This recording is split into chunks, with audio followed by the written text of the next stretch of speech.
A paz do Senhor, queridos irmãos, irmãs, professores. Hoje nós vamos ter aqui mais uma aula de subsídio a respeito da lição de número 11, aqui para os jovens, tá? Classe de jovens, cujo tema da parábola que nós vamos trabalhar é o fariseu e o publicano. Você conhece muito bem, tenho certeza, essa parábola. A gente vai refletir aqui ela de modo contextual e depois tirar algumas aplicações que podemos desenvolver em sala de aula. Tá certo? Então, professor e professora, tenha a liberdade de desenvolver essa aula da melhor maneira possível na sua classe, né? Aqui eu vou fazer, como eu sempre comento, comentário aqui em tópicos contínuos para trazer algumas luzes sobre essa lição que foi escrita, mas você tem liberdade de desenvolver, na hora de aplicar essa lição, tirar mais aplicações, às vezes, para sua classe, trabalhar vários temas. Nunca se esqueça que a revista, ela é um caminho, tá? Ela é uma proposta, ela é um direcionamento, no qual você, professor e professora, vai ter esse trabalho aí de compreender esse caminho, né, e complementar ele, pesquisar mais assuntos, pesquisar mais questões, desenvolver melhor alguns temas, trabalhar melhor algumas coisas, né, nunca se esqueça disso. A revista aqui é uma ponte para você, é um caminho para você contextualizar isso na sua sala de aula, tá certo? O texto-chave da lição de hoje, número 11, diz: alguns que confiavam em sua própria justiça e desprezavam os outros, Jesus conta esta parábola. Então preste atenção.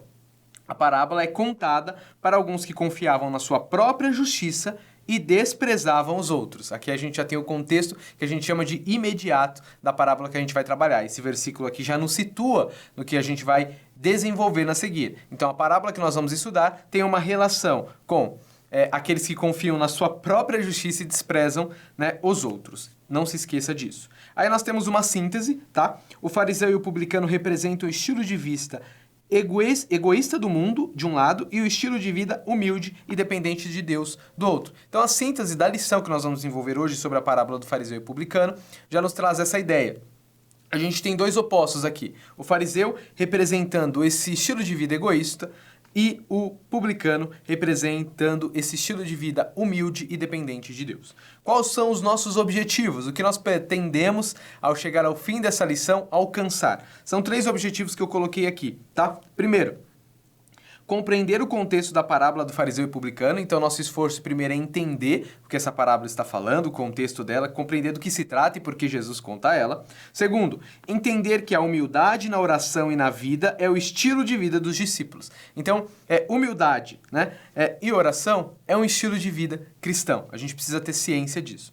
Terceiro, assegurar que Deus agirá com justiça e justificará os humildes. Então, nós não podemos perder essa confiança, essa certeza. Deus agirá com justiça com aqueles que vivem em humildade. Esses são os 3 objetivos que os nossos alunos, no final da aula, precisam ter clareza, compreensão, tá? Se sentirem seguros de compreender isso e saber explicar isso que vamos desenvolver. Ok? Então, vamos ler o nosso para refletir da aula de hoje, que diz: Deus exalta os que se humilham. Isso não diz respeito àquela famosa música Sabor de Mel, mas de nossa atitude de se apresentar com humildade diante do nosso Senhor e receber a sua misericórdia.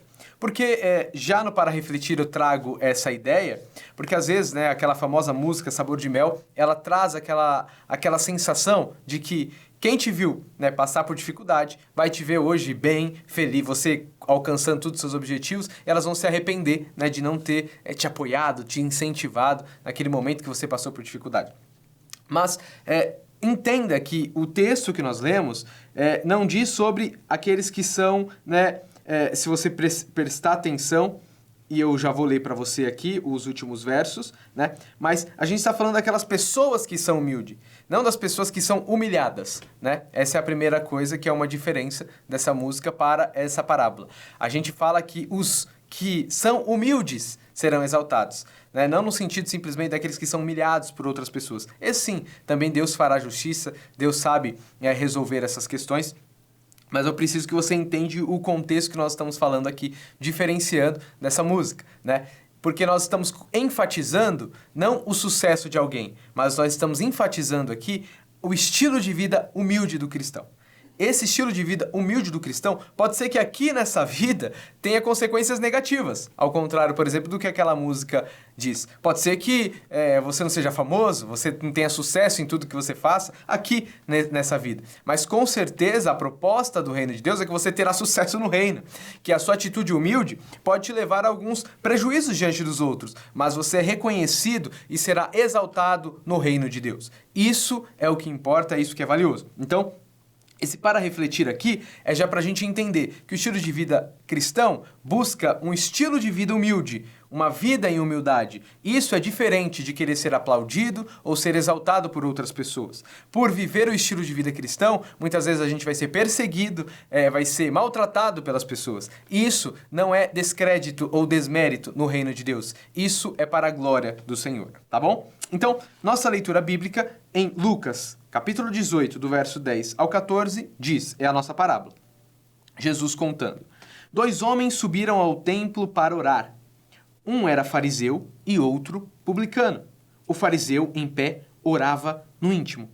Deus, eu te agradeço porque não sou como os outros homens, ladrões, corruptos, adúlteros, nem mesmo como este publicano. Jejuo 2 vezes por semana e dou o dízimo de tudo quanto ganho. Mas o publicano ficou à distância, e ele nem ousava orar para o céu. Mas, batendo no peito, dizia, Deus, tem misericórdia de mim, eu sou pecador. Eu lhes digo que este homem, e não o outro, foi para casa justificado diante de Deus. Pois quem se exalta será humilhado, e quem se humilha será exaltado. Essa é a parábola que Jesus conta, fazendo referência aí a um fariseu e um publicano, tá? E aí a gente vai para as partes da nossa revista aqui, né? A parte 1 contextualizando e a parte 2 aplicação para os nossos dias, para a gente tentar compreender melhor essa parábola. Vamos lá? Ok? Então acompanha comigo. Na primeira parte, a gente precisa lembrar do contexto maior da parábola. Se você leu a lição da aula passada, ou você assistiu o subsídio da aula passada, você vai ver que a gente falou sobre a parábola, né, do juiz e a viúva. Nós falamos sobre essa parábola. E essa parábola do juiz e a viúva, se você se atentar bem, você vai ver que a gente vai estar em Lucas capítulo 18, do verso 1 ao 8. E agora nós estamos, né, no capítulo 18, a partir do verso 9 até o verso 14. Ou seja, a parábola do fariseu e o publicano está num contexto muito próximo da parábola que trabalhamos na semana passada sobre o juiz e a viúva. Essa é uma informação importante. Então, se você se atentar ao contexto que falava naquela parábola, está próximo do contexto que nós estamos trabalhando nesta parábola também, ok? O que Jesus está contando, né, e tratando ali com o contexto maior dessas duas parábolas que ele narra, o juiz e a viúva, né, e agora o fariseu e o publicano. Jesus está alertando os seus discípulos sobre o tempo da perseguição. Não se esqueça disso, tá? É assim que nós começamos lá no capítulo 18, verso 1. Jesus está alertando sobre esse tempo de perseguição que há de vir sobre os cristãos. Um tempo de dificuldade que há de vir. Então, nesse cenário de dificuldade e perseguição, Jesus lança a primeira parábola e agora traz a segunda parábola. E a segunda parábola, ele relaciona, você pode acompanhar comigo, eu vou abrir aqui Lucas, capítulo 18, tá? A partir do verso 9, para a gente atentar com o que de fato o versículo diz.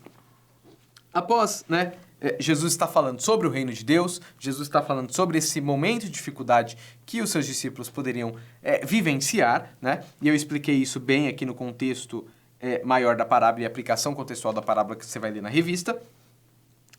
Nesse cenário, Jesus diz, também, né, dito, ou seja, contou-lhes também, significa, Jesus está falando sobre um assunto, né, e complementando esse assunto, por isso tem esse também aqui, no verso 1 do capítulo 18, e também contou a parábola sobre o dever de orar sempre e nunca desfalecer. Então, é aqui que Jesus inicia, antes da parábola do juiz e da viúva, ele dá essa sugestão. Ele vai falar sobre oração e não parar de orar, né? Não perder a fé nesse contexto aqui da parábola. E ele conta isso no sentido do contexto maior, que é essas dificuldades que virão. Trabalhamos isso na sessão passada.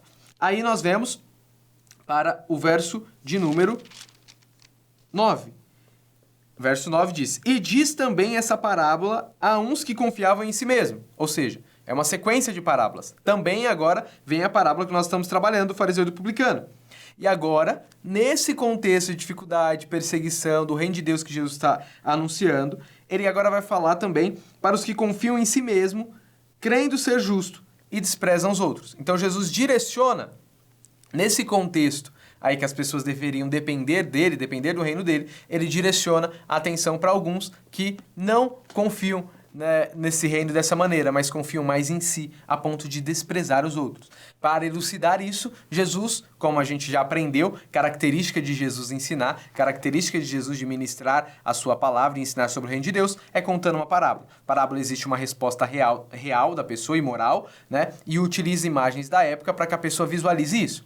Nessa parábola, Jesus faz a imagem de dois personagens bem opostos. O fariseu é para a sociedade o símbolo de religiosidade, é o símbolo de santidade, é o símbolo de alguém que faz a vontade de Deus. Publicano é alguém desprezado pela religião judaica, é alguém desprezado pelas pessoas no judaísmo, de certa maneira, porque o publicano, ele ajuda, né, o Império Romano ao cobrar impostos dos judeus. Então eles não são bem vistos. Os publicanos são os que batem nas portas das casas das pessoas pedindo dinheiro deles para dar a Roma. Imagina quantas pessoas em dificuldade, né, tirando pouco do que ganham para pagar impostos, e os publicanos apareciam lá. Não eram pessoas bem vistas, não eram pessoas agradáveis para a sociedade. Então, dois opostos. Quem é bem visto pela sociedade judaica e pela religião judaica? O fariseu é bem visto, o publicano não. Mas no reino de Deus, o Senhor conhece e vê as intenções do coração. O Senhor vê quem de fato as pessoas são. E nessa parábola, Jesus mostra a imagem de um fariseu orando: Senhor, obrigado porque eu não sou como esses pecadores, esses adúlteros, esses ladrões, e nem como esse publicano. Então o fariseu está se colocando numa posição maior, se colocando num lugar melhor. Ele se vê melhor do que os outros, pelas suas práticas de oração, de jejum,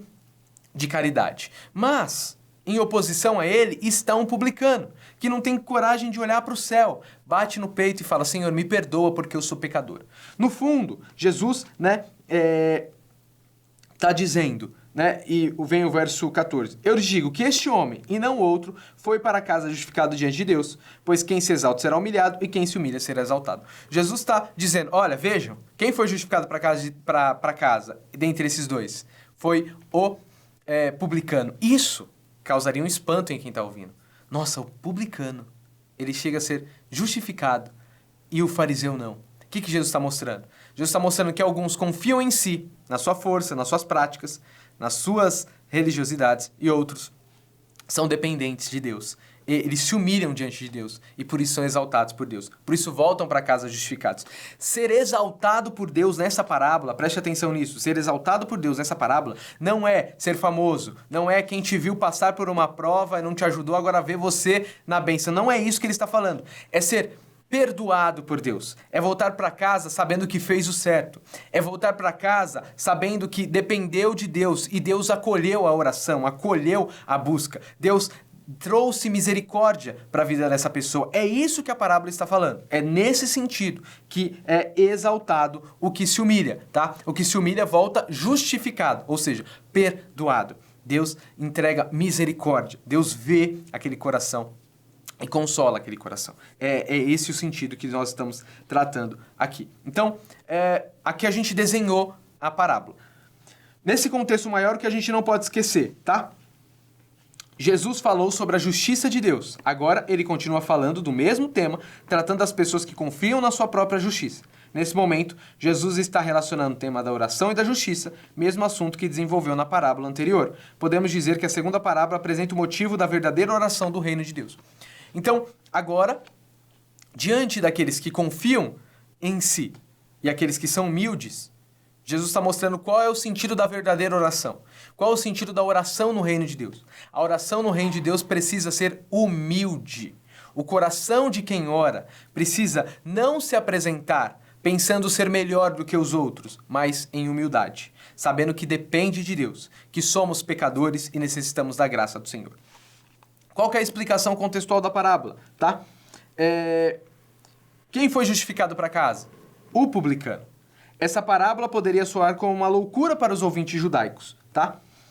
Mas diante da forte perseguição que os cristãos iriam vivenciar, a solução não surgiria de suas próprias mãos, obras ou de uma luta armada. A justificação, que no contexto significa Deus salvando os filhos da grande perseguição, não acontece porque podemos fazer algo bom, mas porque Deus se manifestará para dar vitória. A parábola traz a humildade da oração e dependência de Deus como estilo de vida dos discípulos. Essa é a grande lição que Jesus está trazendo e o contexto que nós estamos desenvolvendo. Tá? A grande lição é essa, que a humildade e a oração, essa dependência de Deus, é um estilo de vida dos discípulos. Os discípulos que vão enfrentar grandes desafios não podem perder de vista essa ideia. Eles são dependentes do Senhor. Devem se apresentar diante do Senhor com humildade, não pensando ser maior do que os outros, não sabendo que são melhores do que os outros, porque Deus, de fato, intervirá na história e os ajudará, mas sabendo que eles dependem do Senhor. E a confiança deles tem que estar no Senhor, não na sua própria segurança e nas suas próprias obras, como demonstra ali o fariseu. Deus olha o coração de quem ora. Deus escuta a oração de quem ora. E a oração daquele discípulo precisa ser humilde, dependente de Deus, com o coração aberto ao Senhor. Então aqui a gente contextualizou a parábola, tá certo? E a gente pode tirar algumas lições, e eu relacionei 3 lições para a gente não se esquecer sobre essa parábola, que você tenha liberdade e desenvolva ela com maestria na sua classe, tá bom? A primeira coisa que eu coloquei aqui é o tema da dependência e da misericórdia. A gente não pode esquecer que dependemos da misericórdia de Deus. Isso significa que devemos ter um estilo de vida de gratidão e humildade. Nós, como cristãos, não podemos esquecer isso. Os nossos jovens e adolescentes também não podem e nem devem esquecer dessa questão. O nosso estilo de vida é um estilo de vida de dependência da misericórdia de Deus. Ei, se nós estamos acordando hoje, se o sol está raiando ou se está chovendo, se temos saúde, se o fôlego de vida faz parte da gente, nós estamos num momento muito bom da nossa vida ou talvez um momento de maior dificuldade, independente do momento que nós estamos passando, se não fosse a misericórdia de Deus, nós não estaríamos aqui. Se não fosse a misericórdia de Deus, nós não teríamos vida, nós não teríamos oportunidade de mudança, ou nós não teríamos oportunidade de sair desse momento de dificuldade e ir por um momento de vida. É por causa de Deus e da sua graça que nós podemos seguir, servi-lo, que nós podemos sorrir, que nós podemos reconstruir coisas, que nós podemos perdoar e ser perdoados, que nós podemos mudar a nossa história ou mudar a história de alguém. É por causa da dependência e misericórdia de Deus. Então, diante disso, precisamos, como jovens, como professores, sermos dependentes do Senhor. Dependência e misericórdia não pode sair da nossa cabeça. Todos os dias quando nós acordamos, todos os dias antes de dormir, a nos alimentarmos, nós não podemos deixar de dizer obrigado, Senhor. Obrigado, Senhor. Os discípulos precisam ter uma consciência de que tudo que têm e de tudo que podem fazer vem por causa da graça de Deus. Isso precisa ser o nosso estilo de vida. Nós precisamos ser pessoas gratas e pessoas que clamam e reconhecem a misericórdia e dependência do Senhor. Isso precisa ser feito e fazer parte das nossas orações, das nossas conversas, dos nossos obrigados, do modo que nós olhamos e encaramos a vida. Isso precisa fazer parte de nós. Então, tem surgido uma dificuldade na nossa vida, um desafio que nós temos que enfrentar, uma prova que vamos passar. Diante disso, você pode sim dizer obrigado, Senhor, porque eu tenho a chance de passar por isso e superar isso. Porque se não fosse o Senhor, se o Senhor não estivesse na minha vida, se o Senhor não me desse saúde, se o Senhor não estivesse do meu lado, eu não poderia nem enfrentar isso. Eu nem estaria aqui. Obrigado pelo Senhor fazer parte de mim. Eu dependo de Ti. Essa é a nossa oração, essa é a nossa vida. Então, talvez seja importante hoje, antes de acabar a aula, nós agradecermos ao Senhor. Agradecemos ao Senhor pela escola dominical que temos, por alguns alunos que temos na nossa escola dominical, pelas portas da igreja estarem abertas, por termos saúde e podermos ouvir a palavra de Deus, por termos a oportunidade de estudar um pouco da sua palavra. Se podemos fazer essas coisas, é porque dependemos da sua misericórdia e graça. Saber que dependemos de Deus e da sua misericórdia é maravilhoso. Nós somos como aquele publicano que reconhece que Deus é maravilhoso e depende dele. E se nós somos humildes diante de Deus, fomos gratos diante de Deus, sabemos que tudo vem dele, nós saímos dali justificados. Não podemos ser e cair numa rotina como o fariseu, que faz as práticas religiosas, que está na igreja, que faz as suas obras, e você acha que suficiente e melhor do que os outros porque faz essas coisas. Não. A questão não é de quem é melhor ou maior. A questão é de quem depende de Deus e entrega a sua vida aos caminhos do Senhor e confia nessa proposta. Ok? Então, esse é o primeiro tema que a gente tem que aplicar e fazer a nossa classe perceber que nós somos totalmente dependentes da misericórdia de Deus. O segundo ponto que eu coloquei aqui é a gente tomar cuidado para não querer ser o foco de atenção. Veja, nessa parábola, o publicano, o foco não está nele, porque ele sabe que ele é pecador e tem dificuldades. Ele coloca o foco da sua oração em Deus. Deus é o centro, Deus é o foco, Deus é o início e o fim. O fariseu está fazendo um caminho oposto. O fariseu está dizendo, eu jejuo, eu oro, eu dizimo. Então, o fariseu coloca a sua vida no centro, enquanto o publicano coloca Deus no centro. Essa dinâmica é interessante a gente pensar e refletir. Nós, como jovens, como os adolescentes, será que não estamos vivendo um estilo de vida onde a gente sempre tem que estar no centro do mundo, ser o centro da atenção? Tudo tem que correr para a gente. Eu tenho que ser abençoado, eu tenho que conseguir isso, eu tenho que ser assim, eu tenho que ter aquilo, tal pessoa tem que falar comigo, tal pessoa tem que me tratar desse jeito, tal pessoa tem que ouvir o que eu falo. Tudo gira em torno de si, como se fôssemos, né, o centro das atenções. Isso é equivocado, isso é errado. Seja qualquer coisa que você faz na igreja, não importa o trabalho que você realize na igreja, você tem que saber que o trabalho que você realiza é para apontar Deus e para a glória de Deus. Isso é um ensino valioso que a gente não pode esquecer. Tá? Nós não queremos aparecer, nós queremos que Deus apareça através de nós. Isso é uma vertente de algo que nós podemos aplicar com os nossos jovens e explicar na classe. Outro modo é o modo do confronto, é levar o jovem a se confrontar. Ei, as pessoas não precisam ouvir o que você está falando. Ei, você não pode se achar a pessoa mais importante do mundo, achar que tudo tem que acontecer do jeito que você quer. Tem pessoas que se acham tão no centro que só a opinião dela vale. Só o modo que ela pensa é o certo. Será que ela é uma pessoa sábia? Será que ela é uma pessoa tão capacitada assim?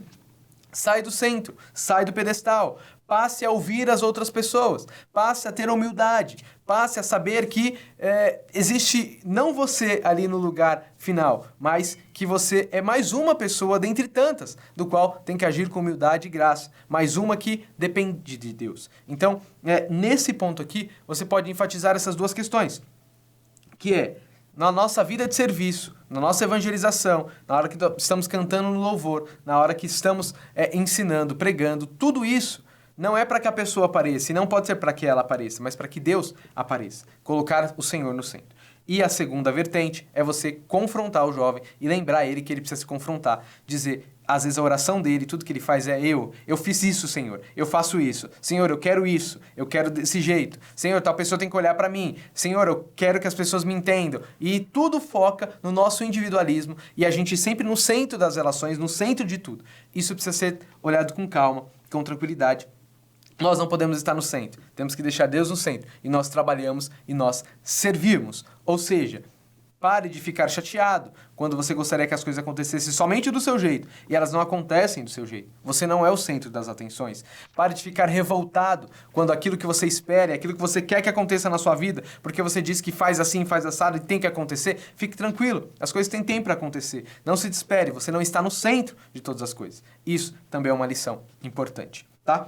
E o terceiro ponto é bem-aventurados humildes. Essa é a lição. Lucas já trata isso também no contexto de perseguição, se você perceber. No grande sermão do monte, quando Jesus diz que bem-aventurado vós quando fores perseguidos por causa do meu nome, um pouco antes Jesus diz em Mateus 5,3, bem-aventurados humildes de espírito, porque deles é o reino de Deus. Ter humildade é uma bem-aventurança. O que isso significa? Como isso se aplica? Os humildes são os dependentes de Deus. São aqueles que sabem que a história pode tomar diversos rumos tenebrosos, mas a nossa justificação é confiar em Deus, que perdoa os nossos pecados e fará justiça. Nós não somos justificados por Deus porque nós somos santos demais, porque nós dizimamos, porque nós ofertamos, porque nós vamos todos os dias para a igreja. Não é isso que nos santifica. O que nos justifica e nos santifica é a graça do Senhor. É disso que dependemos. Os humildes são aqueles que vivem na dependência de Deus. Eles sabem que as coisas e as forças não vem deles, mas vem do Senhor. Então, a gente precisa recordar que somos chamados a um estilo de vida humilde. Portanto, não acredite, tá? Não acredite, e ensine isso para os seus jovens, que um político tenha condições de salvar a nossa vida, a nossa sociedade e salvar nosso mundo. Um político não pode fazer isso. Também não acredite que a ciência e a tecnologia têm as respostas para tudo, pode nos salvar, pode nos garantir segurança, porque não podem. Também não é uma ideologia que vai dar resposta a tudo e vai nos trazer segurança, salvação, paz e justificação. Nada dessas coisas pode nos salvar. Também não acredite que você, com as suas obras, suas atitudes, pode fazer que tudo ocorra bem e tudo ocorra certo, porque também não funciona assim. Nada disso é confiável. Somente a nossa pequenez em comunhão com Deus garantirá para nós o reino dos céus, pois esse reino é para os humildes. Então, o reino de Deus é um relacionamento de nós, pequenas pessoas, com um Deus de amor grandioso, que, diante da nossa pequenez, e à medida que nós reconhecemos a nossa pequenez e agimos com Deus e com os outros de forma humilde, nós vamos sendo justificados e percebendo e participando desse reino. Como conclusão dessa aula, eu escrevi assim: os discípulos de Jesus nunca podem esquecer de andar em humildade. Essa é uma grande lição da parábola de hoje. É importante que em sala de aula, vários aspectos dessa parábola sejam desenvolvidos. Como conclusão, devemos nos colocar de joelhos por alguns minutos e pedir a Deus graça e misericórdia por causa de nossas maldades e pecados e agradecer por nos permitir fazer parte do reino do amor. Então, não deixe de dobrar seus joelhos e reconhecer quão pecador, limitado, fraco eu e você somos. Mas, graças a Deus, que diante das nossas fraquezas, o Senhor olha para nós com o seu olhar de amor e de graça. Então, não se esqueça que precisamos ser pessoas humildes, na maneira que nós oramos e nos relacionamos com Deus, mas também na maneira que nós nos tratamos os outros. Um relacionamento de humildade. Nós não olhamos os outros e nos achamos melhores do que eles, maiores do que eles, superiores a eles, porque oramos, porque vamos à igreja ou por qualquer tipo de coisa. Não, nós agimos com humildade. Somos iguais diante de qualquer pessoa, sabendo que talvez a nossa grande diferença seja reconhecer quão pequeno, falho e dependentes e necessitados de Deus nós somos. Ok? Então, eu encerro essa aula por aqui. Que Deus te abençoe e a gente se vê na próxima semana.